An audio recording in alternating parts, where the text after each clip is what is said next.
Hi, my name's Lynsey and I'm from Social Bee, and we're creating lots of content to try and help business with the current coronavirus outbreak and what they should be doing with their online marketing. So we've been asked by a lot of companies through the post we put out last week, what should they be sharing in terms of relevant and engaging content right now? So I've asked my fantastic colleague Amy to join me for today's discussion. So Amy, first of all, in terms of creating content, is it generally a natural skill, do you think, for people to do that? I don't think it is. I think you'll always find people who come up with ideas, and content and marketing always kind of fits into this thing of, somebody's good at it or they're not good at it. But it isn't just about natural talent. It isn't just about it being something that you can do without really thinking about it, because really good content actually takes a lot more than that. So it's understanding your customers. You can come up with an absolutely amazing piece of content, but if it doesn't connect with your customers and connects with another industry or somebody who's not interested in what it is that you buy, it's absolutely worthless. I think it also takes research, it takes listening. So you've got to listen to your audience. What have they responded to well in the past?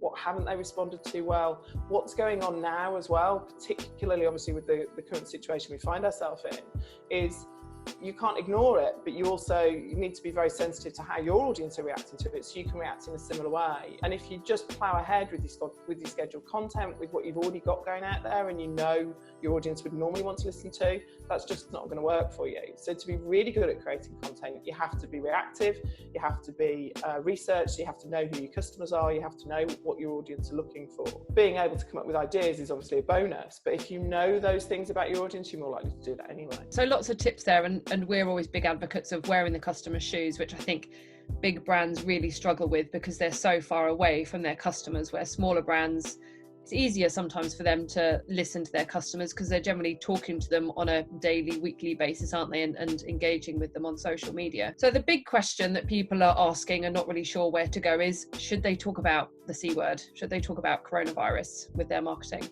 Yeah, and I think it is a really tricky one because there's so much information out there, and what you don't want to get involved in is going down that misinformation line. I'm involved in lots of different networking groups online, and some of the information that's in there is scaremongering. It's not useful, it's not doesn't have an important part to play in general conversation because it doesn't actually serve much purpose other than being a potential place of worry. But your audience are talking about the C word. So I can guarantee that in their conversations that they're having online with their friends and family, particularly now where they're not physically with them, in the information that they're searching for, so what they're looking for online, and we know that they're online and that they're doing more research and more searches than ever before because they're all at home and not doing what they would normally be doing during the day. You've got to talk about it because your audience are talking about it. And if you completely ignore it, then you're not a part of their conversation. But how you talk about it makes a massive difference. So you can even talk about it in terms of, we know that everybody's going through a really difficult time, but we want our feed to be a place of positivity and good outcomes rather than the bad outcomes.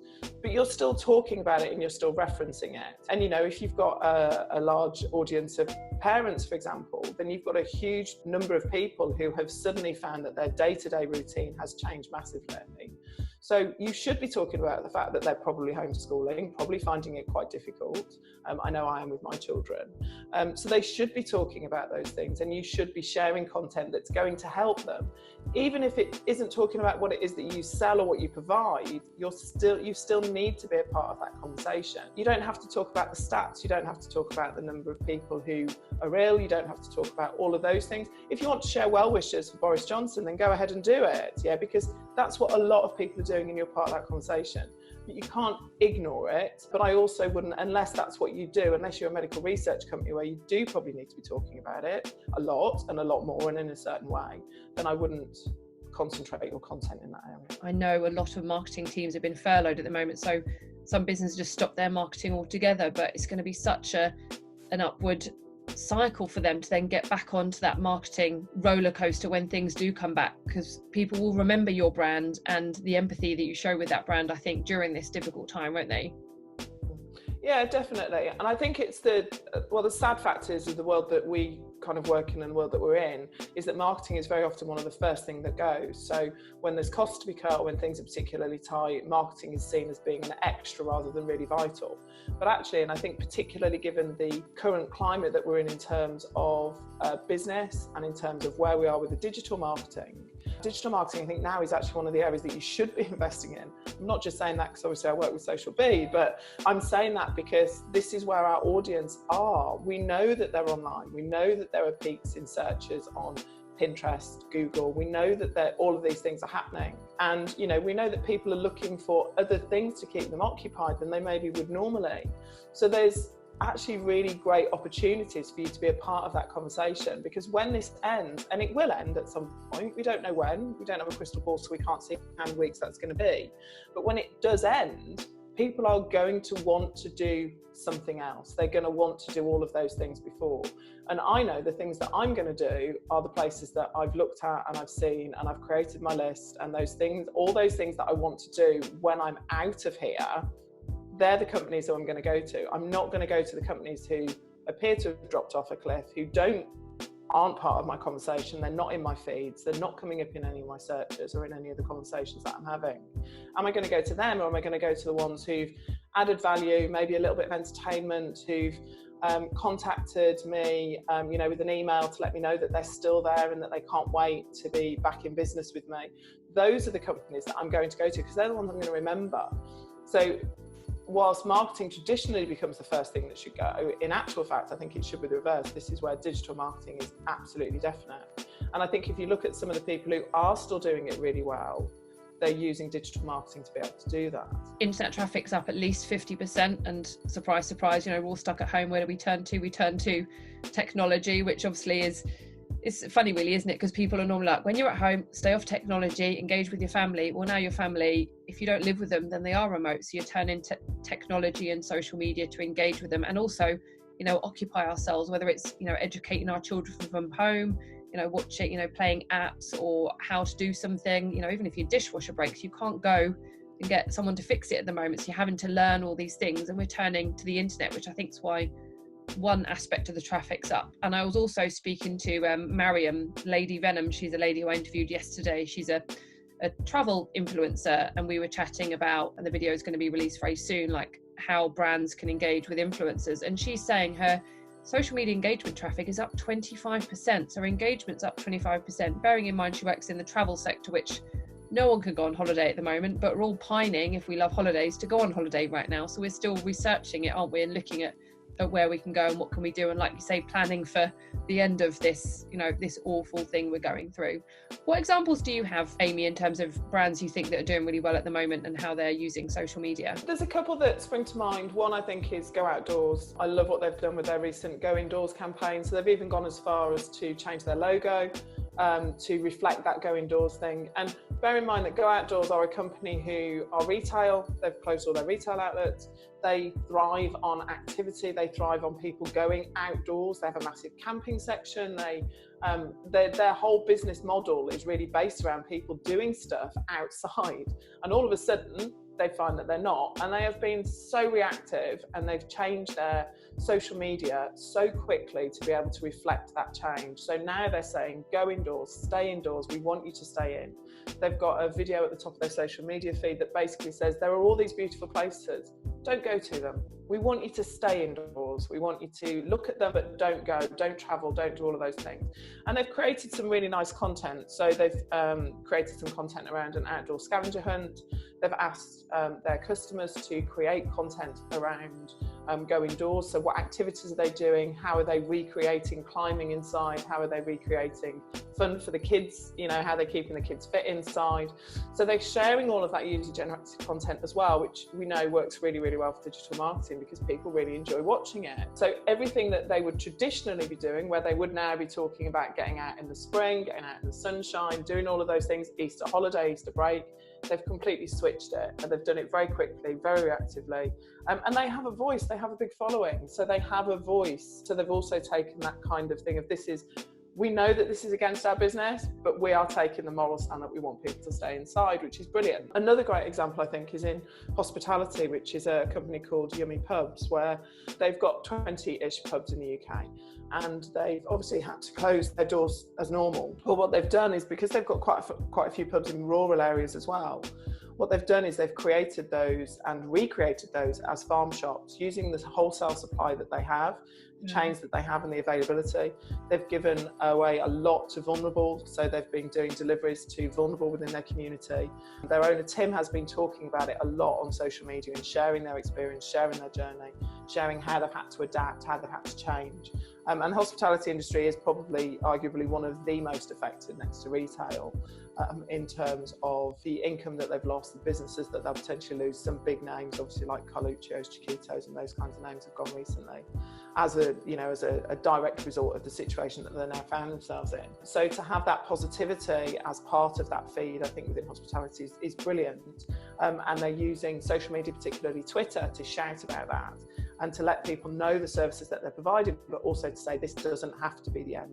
We can also do other stuff. This is just a phase and it will end. And when it ends, we're going to be in a stronger position to be able to help our communities. So he's placed himself right in the middle of the communities that he serves through the pubs and the public houses that he has. Yeah, and I think they're both really good examples. I mean, Go Outdoors, I'm a big customer of theirs. I love being outdoors when I'm not at work. And actually, they know that people might think, well, their customers want to be outside, so why would they want to listen to us today? Well, we're all in the same boat. We're all stuck at home. I can't go out wandering on the beach with my dogs, but I can pine for it. So all the go indoor stuff they're doing is really good. Another example of that I've been getting emails from is Ordnance Survey. So obviously they sell the Ordnance Survey maps and the apps, and they know you would typically buy that to go outdoors. So they've flipped it on its head and how good are you at map reading. So they've created some emails that go out around how good are you at map reading, and also you can download some maps to colour in as well. So again, trying to educate and entertain and inspire people and keep their brand front of mind as well, which obviously brands really need to do right now, don't they? Because like you said, when you go back to when you can go out again, there is brands that you're going to remember and think, well, I'm going to go and use them, aren't they? Yeah, I think that's the thing, is, and it's about showing up and about being part of that conversation. I mean, obviously we get, and as you said, we get asked a lot, what should we be creating? Can we be creating content now? Is it seen as being too salesy, too pushy, too materialistic to be wanting to sell our product? But I think the reality is, well, a couple of things. One is that your audience knows that you are a business that needs to survive. So some of the smaller businesses that I follow and that I've bought off for deliveries, so there's a lady called Preston Sweets on Facebook who I've bought from in the past, but she's created and she's adapted her range so that she can post it and she can post it easily. There's another company that are quite local to me. They can only do local deliveries, but it isn't something they would normally do, called Becky's Brownies, where she is creating the right content that will make her part of that conversation for a really long time. And she's releasing a box of assorted brownies. She's talking about it on social media. She's giving you the time it's going to be released. When it's released, she sold out. I think she had about 84 boxes available of these assorted brownies. She sold out in 4 minutes. Wow. And that's just a small local business who supplies some of the local cafes. So I was vaguely aware of Becky's Brownies because she's part of another networking group that I'm in, but I probably wouldn't have remembered her. But now I know where she supplies. I tried to get one of those boxes and couldn't get one. Because I've got a birthday coming up. I thought it'd be fantastic if I could get that for that birthday, because I'm not going to be able to do anything else with one of my boys. So I was kind of like, oh, I really, really, really want one of those boxes. And I'm now sat waiting for her. Realistically, 3 weeks ago, if you'd asked me a brownie company locally, I'd have said, well, I network with somebody, but I don't know her name. Whereas now I do. I know her and I'm going to remember her because of what she's done. The same with Preston Sweets. I ordered off her several months ago. If I'd been pushed, I probably wouldn't have remembered her name. But because she's appeared in my feed offering something, so you may not be able to be with your family for Easter, but she can deliver Easter treats for you, personalised chocolate bars and that sort of stuff. But it just means that I will remember them in the future. And I think that applies to big and small and across the whole spectrum of people in between. You don't have to be big. You don't have to have massive or massively deep pockets or really big teams of people to do or to do it for you. I think what's important is that you are still part of that conversation, that you're showing up, that you're regular, that you're consistent, that you are using the time to have a conversation with your customer. And I think really it comes back to something that I say over and over again. It's one of the things that I come back to all the time, is social selling and social media isn't about the media or the selling, it's about the social. It's about that conversation with your customers. And I think now is as good a time to be able to do that and to do it in a really good way as any other. The current situation we're in shouldn't stop companies from being able to do that. Yeah, and I think you've touched on a really good point there that I want to highlight is she planned ahead. Like she didn't just say, oh, I've got these brownies, who wants to buy them? She created that demand through saying, she must realise we're all going stir crazy at home and we've done enough baking for a year in our freezer of banana bread and everything else, but give me a chocolate brownie right now and I'll just take your arm off. So she's created demand for that, hasn't she, through saying these are coming, sign up. And then, to sell out 80 boxes of brownies in 4 minutes, she probably wouldn't have done that in her store, as amazing as her brownies were. And I think if she can then, first of all sell out, and then if she's clever enough, and I'm sure she is by what you've said, get people onto her email database as well, she can then be sustainable, can't she? She can then say, oh, I'm sorry, Amy, you missed out, but, here's an offer, or, come back when you can go out and buy 3 brownies and get 1 free type stuff. There's a company around our way that's been doing very similar, so Cupcake and Co. So she has been delivering, she's recreated her cakes so they can get delivered, but she's also created cupcake packs, because she knows that it's not just about the cakes, it's about elongating time in a day. Obviously parents, and you're a parent and so am I, like, how can we eke out the day to keep the children entertained today? Oh, well, I've made so many cakes, but actually, Cupcake and Co. cakes are amazing. Why don't I buy their pack? And I think it's like £10. And actually we can then do decorating together rather than going into a supermarket, which I don't go into supermarkets at the best of the time. I go to local suppliers, and like you, I'm trying to support them as much as possible. So my local veg shop that I go to, they're not doing delivery and you have to go, and I really don't want to venture out right now, so I use the next one up the street. But I had to ring 26 times to get my veg box order, where if they'd have adapted a bit quicker, and I still persisted because I wanted to support them rather than going into a supermarket, but if they'd have adapted things a bit more and allowed online orders and things like that, which only take a couple of days, they could be generating so much more business. But I totally appreciate, given the resources they have and the time they have, and they are reaping the rewards of the unfortunate thing that's happening right now, and rightly so. There are times when the poor farm shops that have had no business, they've now suddenly flipped and more people are buying from them than ever. So I think it's just the small businesses, like you say, the ones that are going to survive are the ones that are listening, are engaging and creating that demand and pushing that, planning, rather than going, oh, I've got these brownies for sale, come and buy them, haven't they? So it sounds like a great example that you've shared there. Yeah, definitely. And there's now a group of us sat waiting for her to release her next box next Monday. That's the reality, is we are all waiting. There's a big group. So in effect, she's got a huge list of pre-orders, and I'd expect her next box and her next box after that to sell just as quickly. So it's about creating that, but she'd also listened to her audience. She'd done her research. She knew those things. And it's about not just saying, and I think that it's that parallel between real life as well. And I think very often people forget that with digital marketing, is that you wouldn't go up to somebody who you didn't know and say, buy these. No. They wouldn't be interested. They'd walk away from you. Or you wouldn't go up to them and hand them a business card and say, you need this product, buy it. Yeah, if you were in real life, you'd find out about them. You'd find out whether you could solve a problem that they had. You'd kind of remember some details for later to have that conversation at a later date. Even if they weren't ready to buy your product or service there and then, you might want to go back to them. Where in digital marketing, we kind of go down this buy now route, and we just don't pay any other attention to it. So we ignore all the other people who might want to hear our message because we're transfixed with buy now, buy now, buy now. But actually the companies who are doing it really well are the ones who have listened to their audience and are creating the best content for now that is part of that ongoing conversation. So even if you can't sell your product, it doesn't mean that you can't add value to that relationship that you've got. So if you look at somebody like Wagamama, for example, where they've introduced in their work from home, so their executive chef is going to be teaching from Wednesday, I think it is, he's going to be doing videos about how to cook their products, how to cook the meals that they sell in restaurants. He's taken requests, they've created a little bit of a buzz around it, asking people, what recipes do you want us to share? These are the ingredients that you'll need. Used Instagram really well for that kind of thing. They can't sell their physical product because their restaurants are closed. They're not even doing deliveries, so they haven't even gone down a delivery route. They are closed, but they are still selling the whole thing of great ingredients, great time. They've had a little video going around saying, just in case you've forgotten us, your order may come at a different time. That kind of stuff that is just that constant reminder. And I'd even forgotten about Wagamama to some degree until I saw kind of some of that campaign, where now I'm kind of thinking, do you know what? I really fancy Wagamama. customers. Yeah. When we come out the other side, that's on my list. That's on one of my list of places that I really want to go.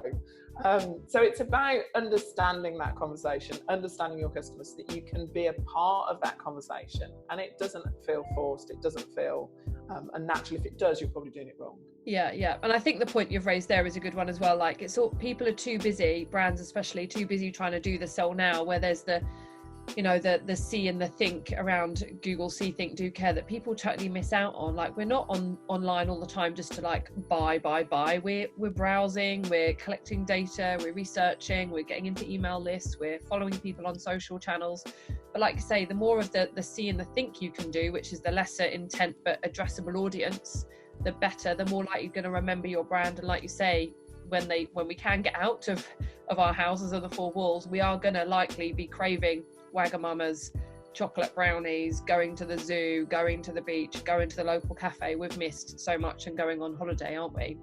So lots of great tips today, Amy. Just to wrap up the great tips that you've shared today, first of all is content doesn't come naturally to anybody, so listen and plan ahead. Do mention the C word, but if you're not in the health sector, don't think about the stats, but be aware of it and try and adapt your content, and plan ahead. So plan ahead if you are thinking about adapting your content. Plan ahead, whether it's the brownie lady of planning ahead, that actually, I'm going to be doing these as delivery, only 84 boxes, sign up here. And be empathetic and be aware that people don't necessarily want to buy now, but keeping that front of mind in their eyes. So if people stop, if Wagamama stopped marketing today, you'd forget about them, wouldn't you? And it might be that you just happen to walk past one when you're in a city train and you think, oh yeah, Wagamamas, but it's not going to be top of your list. Where because they've been marketing to you and trying to create some brand awareness around you, but also being helpful and empathetic, it's going to be top of your mind when actually you get out of your four walls, I would imagine. Yeah, absolutely. Yeah, it's just about being a part of that conversation that makes the difference. Yeah, fantastic. Excellent. Okay, any last tips to share with people, Amy? I think the only thing I would say is regularity and consistency. So if you use this as an opportunity to be more in your customers' feeds, take that opportunity when it's all over and keep going with that. But if not, you need that regularity and consistency all the way through over the next few weeks. Just one post isn't enough. It's quality over quantity, so the right post at the right time to the right people, definitely. But you need that regularity and consistency for it to work for you. Fabulous. Excellent. Well, so many tips today. Thank you so much, Amy, for taking the time. Stay safe, and we hope to share some hints and tips with you again soon.